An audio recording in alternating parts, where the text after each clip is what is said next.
Hi, everyone. My name's Alyssa. And I'm Michael. Together, we oversee partnerships for the TEDx community. TED's a nonprofit, so we speak with companies, foundations, and individuals who care about our global program and want to invest in our community. And we hear from so many of you that partnerships are sometimes the hardest part about organizing a TEDx event. And believe me, we feel your pain. That's right. And so today, what we want to cover are the common questions that we get from partners and the success stories we see you all creating in the community. We hope it's helpful. But first, let's touch on why. Why do we even try and raise money for the Global TEDx program? I have an idea. Because the program costs money! That's right. And while, partnerships help cover program costs, we also want to design partnerships that have a direct community impact that you can feel. That too. Like funding community gatherings like TEDfest or the TEDx workshops that happen at TED conferences. Or being able to subsidize a TEDx discounted rate to attend those gatherings. Half price is good, but zero price is better. How about full room and board scholarships for TEDx organizers to come to TED? And a big one, having the resources to build tools that make organizing a TEDx event that much easier. Think about what it takes to design the TEDx Hub, the media uploader, event pages on TED.com. You get the picture. But partnerships aren't easy. And TEDx partnerships are especially challenging because TEDx partnerships don't sell a product. They design an experience. And it can take time to help educate a partner about what you can and cannot do at your TEDx event. It's for that reason that Michael and I have a lot of conversations with partners. A lot. A lot. And some of them are more productive than others. So what we wanted to share today are some of the questions that we face, because chances are you guys do too. And we wanted to share how we respond.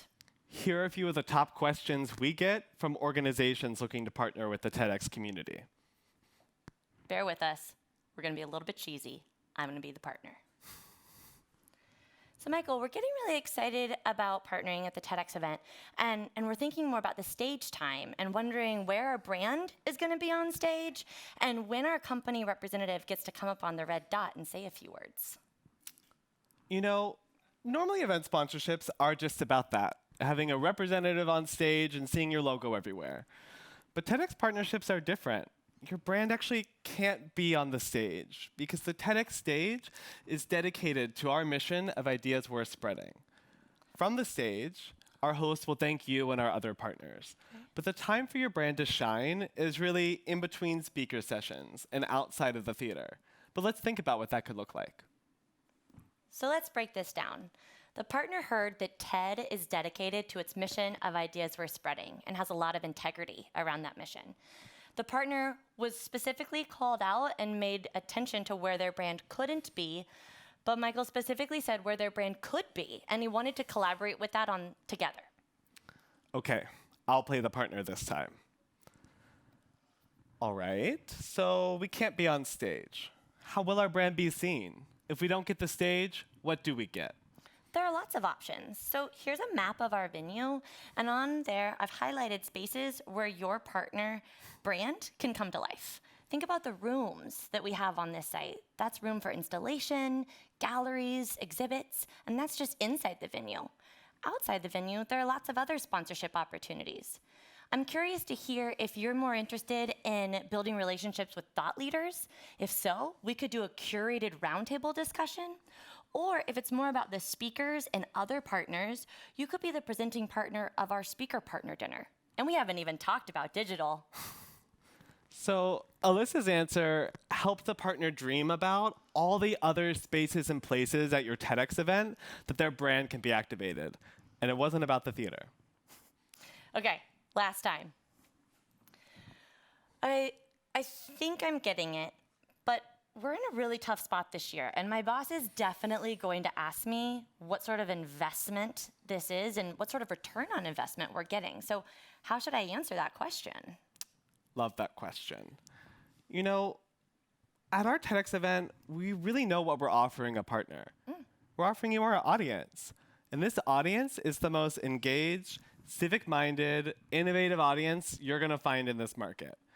Our audience trends 75% in the 18 to 35 demographic, and they list connecting with their community as one of the top reasons they keep coming back to our TEDx event year on year. So I see those characteristics are part of your target demographic. So following our partnership, I'm going to provide you with a report with just how deeply your brand engaged with that audience that you can place right on your boss's desk. How does that sound? You can tell that Michael was really prepared for this question because he knows his audience. And as a partner, that makes me feel really confident that I'm engaging in a professional partnership that is going to come back and help our goals at the end of the year. Michael was able to do that because he knew his audience. So as a TEDx event, make sure you're collecting information about your attendees so you're prepared for that common question of return on investment. Hopefully by now, the partner's getting the picture. TEDx partnerships aren't a spam email campaign. They aren't a sales pitch from stage. They're authentic, they're meaningful, they're worth the investment, and they're formed collaboratively. And when all of that comes together, it works. Here are 5 examples from you, the TEDx community, of successful creative partnerships. First up, Tedx Bratislava in Slovakia does a great job of drawing their attendees' attention outside of the theater. As an attendee in between sessions, you have a choice of a lot of cool activities with partners. You could tour a digital garage with Google. You could try light painting with a local banking app. Or you could even have some virtual reality to experience what it's like on Mars with a local utility company. All of these activities were designed in collaboration with a partner.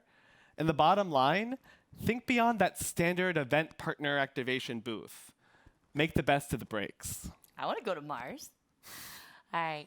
Drawing on the events theme, TEDx Lagos in Nigeria worked with their partner to create an interactive panel discussion called The Springboard, enabling conversations for the common good.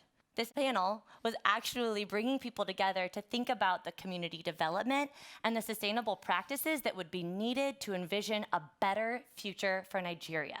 It was really moving and a really important conversation that attendees wanted to have, and they thanked the partner for creating that time and space afterwards. And this is all because the partner drew inspiration from the TEDx team's inspiration, the event theme.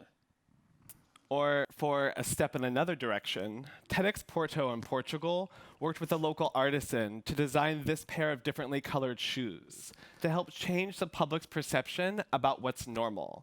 The team was actually inspired by a talk from the previous year that focused on how people with autism can lead independent lives.